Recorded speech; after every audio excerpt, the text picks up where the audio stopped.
joining us remotely now is a good friend of program. It's time for us to Ask the AD with Keiser University Athletic Director Kris Swogger. It's time to Ask the AD. Keiser University Athletic Director Kris Swogger joins Russo and Rizzo to talk all things college sports, the latest on Keiser Athletics and more. Ask the AD is presented by Keiser Seahawks Athletics. Learn more at KUSeahawks.com. KUSeahawks.com for more information. Kris Swogger with us now. Kris, what's going on? How you doing? Not too much. Just you guys got to be remote all the time, so I figured I would just follow your lead and not come in today, since that's what you guys have been doing. Are you at Keiser? Are you local right now, or are you traveling the world right now? No, I am at Keiser. I just had some meetings prior to this. I didn't fight through the West Palm traffic, so Chris, I'm down the road. Street. Chris, we're down the street. Yeah. When you're AD I'm of in the the year. Keiser University studios live in West Palm Beach, Florida. Listen, when you're the AD of the year, Kyle, in the conference, you're a busy man. You know what scared me? The yellow fever.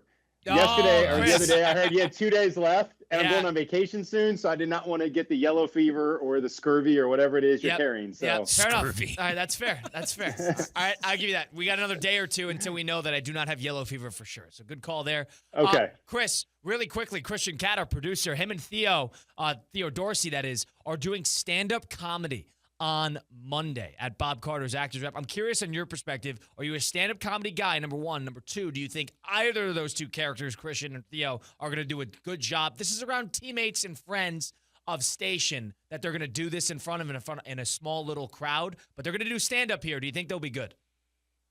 I do love stand-up, so that's the first thing. I think so. I mean, the problem is Theo already, that I know of, he's already bailed on the bet with the race. I haven't heard that. Oh, good point. So that one's out. And then. Do you think Theo's going to bail between now and Monday? I don't think he's going to bail, but I definitely, he didn't come through on that one. So I think Christian will do fine. He seems more prepared. Like he's got material. Yeah. So I would say if I'm going to pick a winner, I would go with him. You're going to get a kick out of my jabs at Florida Memorial and St. Thomas. I'm just going to rip them to shreds. Wow. Just for you, Chris.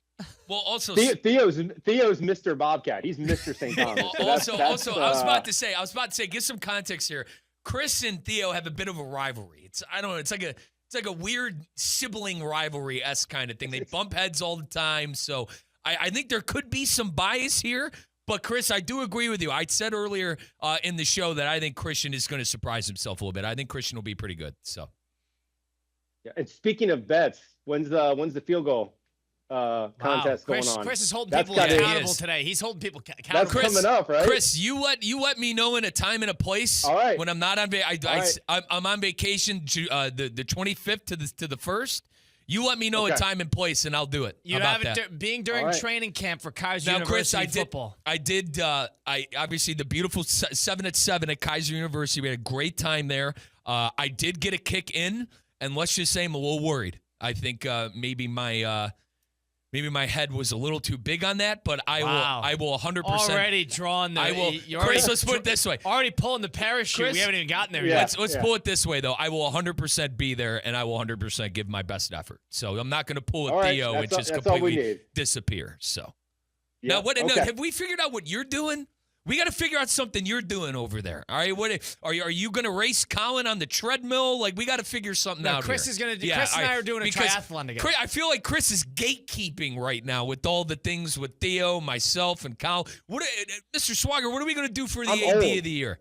You're old. I'm old, man. I mean, who are you talking? I'm past the age of having to do physical activity for bets. Listen, so I just turned 30 here. I'll think of something. Right? You'll take a what? I said I'll think of something and I'll throw it Chris, out. could we get you on the stage on Monday? You like stand-up? I'm on vacation, man. I'm in the beach. Look, you want to do another 3-point shootout. Yeah, I'll do a 3-point shootout with you. Okay. All right. We could set up a different time for you to do stand-up comedy. How's that? I do stand-up comedy every day with you guys. You guys provide the material. Well, Chris, we want to talk about a couple things. Number one, no yellow fever. So there's a benefit there. Number two, the hostel was awesome. I know you were anti-hostel last time I checked on my trip to Peru, so that went Kyle got wasted in the hostel on night one. Night two. But Okay. it's still a good time there. A lot of Dutch, lot of British. Had a great time, long story short. Peru was excellent. Go ahead. I realized after because I heard the story the other day, I realized that you guys are the radio version of Zoolander, where you're like Hansel, like cliff diving with spider monkeys in Belize. And then you got Zoolander over here who's washing every article of clothing after he wears it. I mean, Kris is good today. Yeah, he is. Kris is good today. Some got him upset. Kris is a little upset. No, Sorry. Kris is we good like today. a little fight. We like a little fight. Theo can be Todd. If I'm Nagatu, Theo can be Todd. Yeah. So. See, there's that rivalry I was talking about. Yeah, You see what I mean? There's told that you. rivalry with him and Theo. Mr. Swogger, we've heard from a lot of college coaches throughout college football in the last, I would say, 24 hours throughout the media days on all the conferences. And a couple things came out of ACC. All the ACC guys are clamoring for more representation, more of a look comparatively to their SEC and Big Ten counterparts. And more importantly, the Big Ten guys who, including the commissioner, Ryan Day, Kurt Signetti of Indiana, most notably, a lot of those guys were talking about the automatic qualifier eventual system that they're going to adopt for the college football playoff. Mike and I got into this yesterday. Mike is pro automatic qualifiers, as in 4 for the Big Ten, 4 for the SEC, 2 and 2. But basically, the 10 automatic qualifiers and then the 3 or 4 at-larges. I lean on the other side of this, and I'm curious now that all the coaches are talking about this and, hey, we're not going to schedule tough out-of-conference games until we get automatic qualifiers. What's your perspective on all of this? I definitely think there's going to be auto qualifiers. I mean, the hardest thing is if you're not playing outside your conference, it's kind of hard to determine how good are you, right? Mm-hmm. Indiana's a perfect example of that. Indiana's a perfect example. SMU as well. So basically, I mean, it's something that can encourage cross-conference games would be good. I think you have to have some automatic qualifiers. Now, the one thing I will say is I get kind of the SEC. I've always been curious as to why the Big Ten is, I mean, outside of the money, obviously, but why are they the other Power Four versus let's say the ACC? Because when you look top to bottom, they're not necessarily super strong top to bottom. So they're going to get some built-in wins. So, I mean, that's the only problem is year to year, especially in the transfer portal world. You really don't, I mean, 1 year, Big Ten, for example, USC might be good. Traditionally, 1 year they're down. Michigan's down. Like you can't really bet on who's going to be a quality win or loss year to year now with the portal. So that's where it gets a little bit tricky, I would say. Now, do you think NIL, because Colin and I got into this yesterday too, I think NIL is what is going to make the Big Ten and how much they spend kind of separate themselves a bit. The Big Ten schools like spending a lot more money than maybe some of the other ACC schools in the NIL, which helps teams like Oregon out with the Nike money. Obviously, Ohio State with all the money they're spending. Michigan. That's what I think, Kris, is probably going to separate the Big Ten. And you're right. I mean, outside of Ohio State for the last 20 years, it's really been Ohio State and a lot of other supporting cast members. But I think with the birth of the NIL era for the Oregons, the Michigans, the Ohio States, and let's even throw Penn State in there, I think that's probably what's going to carry them. Possibly. The challenge is obviously going to be if they're not playing teams out of their conference, then you're kind of, I mean, depending on weaker conferences, you're going to have 6 or 7 built-in wins right off the bat. Well, Michigan. And then your losses are going to be against other highly ranked teams. So that's just why I'm saying I think the ability to play out of your conference is huge in determining these things, because then obviously you can really look at, okay, they got a quality win against, even if it's a middle of the road ACC, SEC team, but at least you have a comparison. You're not simply playing.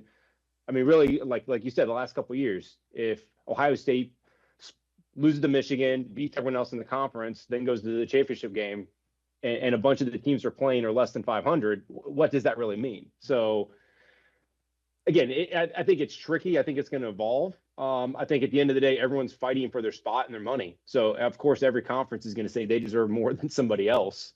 Anytime you start, we see it. We see in the NAI, we have RPI systems, we have rankings. I think for a year or two, there's an adjustment, and then coaches figure out how to make their schedules, and they start adapting and adjusting. And then obviously everyone tries to figure out their angle to get in. So people adapt, and then you kind of have to keep adjusting to that. So I definitely think NIL and where we're going with everything has to be considered, and they probably need a 2 or 3 year reset every once in a while just to kind of make sure they're adjusting for that. And I like what you said there, the reset. Like right now, the Big Ten has the last two champions, and Ohio State beat the drums out of all the SEC teams in the playoff. The year before, it was Michigan. Before that, it was Nick Saban and Kirby Smart.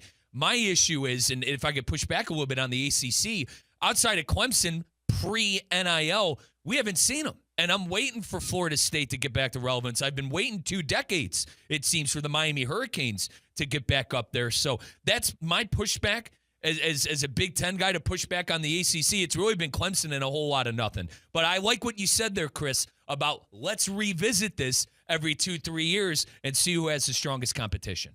My problem is these coaches, and Ryan Day said it, Kurt Cignetti said it, a lot of coaches said it. They're basically providing an ultimatum and saying, hey, we're not going to schedule tough out-of-conference games unless there are, automatic qualifying systems in place for, let's say, the Big Ten.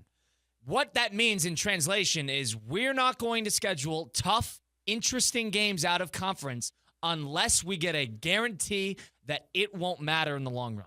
That's what I'm hearing. That, to me, is a stupid ultimatum and almost counterintuitive to what the ethicality of college football should be. They're saying we'll schedule the tough game, but as long as you guarantee that if we lose that tough game, it's not going to burn us. And there are teams who have gotten burned by that before, but it wasn't last year. It wasn't the Alabamas and Ole Misses of the world who got burned from tough out-of-conference schedules. It wasn't that. So I can't listen to it from last year, but I hate the idea that these coaches are providing an ultimatum saying, we're not going to schedule out-of-conference games unless you provide the automatic qualifying systems and not vice versa. No, I agree, but I mean, at the end of the day, what they're also saying is there's not an incentive to play that game. I mean, look, we here, I like playing good competition because I think it tests you. I think, you want to play the toughest opponents possible at the beginning of the year, so then you've got a measuring stick for the rest of the year. I think it helps you in the long run.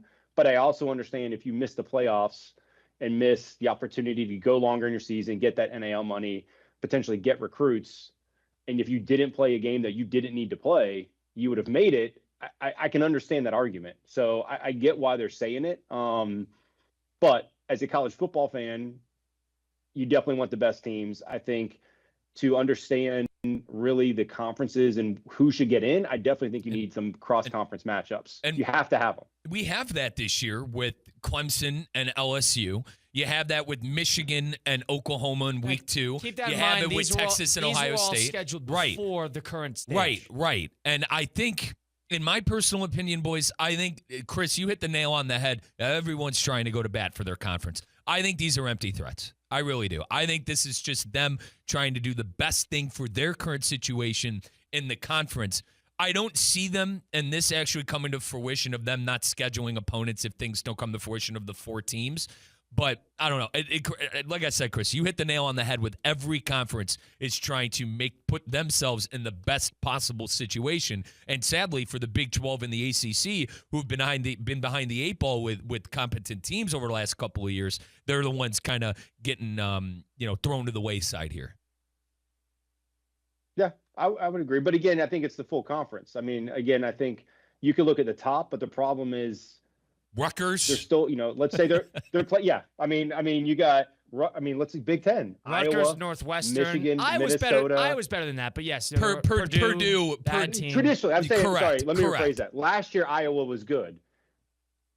If you looked at the last 5 years, so I'm saying it kind of flipped last year in the Big Ten, right? The teams that traditionally were good weren't, and the teams that maybe weren't as strong in the past were better last year. So I think that's where it gets a little tricky. So, I mean, look, teams are going to fight. This isn't the end of it, in my opinion. I mean, it's going to keep evolving. I think it's going to keep changing. Eventually, I think we're going to see something different. So, I think they made some good changes. I think the way that you host a playoff game and those opening rounds definitely had to change as far as the way they determine those. That made sense. Who got a bye, changing that. All that stuff is good. So, we'll look at it and see at the end of the year. But at the end of the day, you just want to get the best teams in. Yeah, and I think cross-conference matchups allow you to do that. Yeah, and it's almost the chicken or the egg, because I don't like the automatic qualifiers, but without the automatic qualifiers, a lot of these teams are not going to be incentivized to schedule tough out-of-conference games. But on the flip side of it, if the committee were to value tough out-of-conference schedules and whether they're going to give teams a little bit more leeway based on that, then that could that would aid them in getting more teams in without the automatic qualifying system. So it's almost like you can't get either side right. I am anti-automatic. I've said it before. Again, I'll say it again. I am anti-automatic qualifier system, but I hate the idea that the coaches and the conferences think that they want to apply this leverage to say, we want this, and you're not going to get this, which is what's good for college football as an good out-of-conference games.